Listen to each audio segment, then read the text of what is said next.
Alright, so here are the new motors.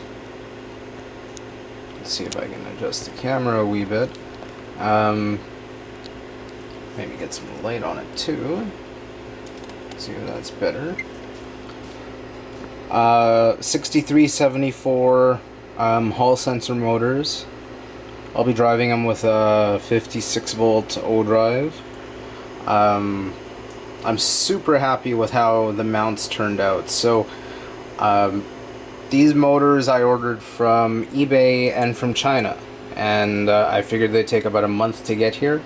They only took like a week and a half, and in that week and a half that was enough for me to get too antsy, and I decided to take the dimensions of the motor and make some mounts while I wait.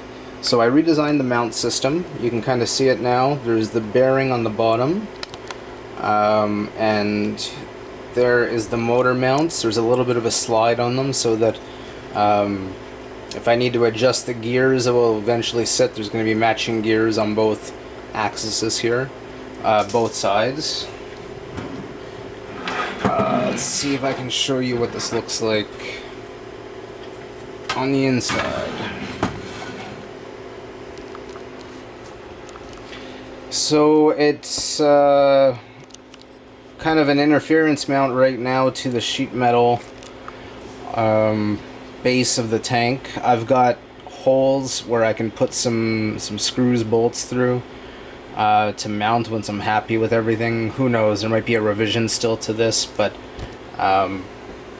yeah, this is where I'm at. I'm waiting for the ODrive to show up.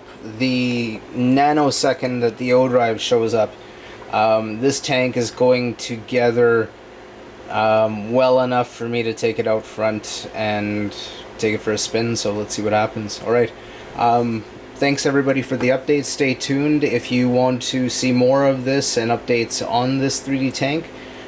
Make sure to like and subscribe, and I will see you guys soon.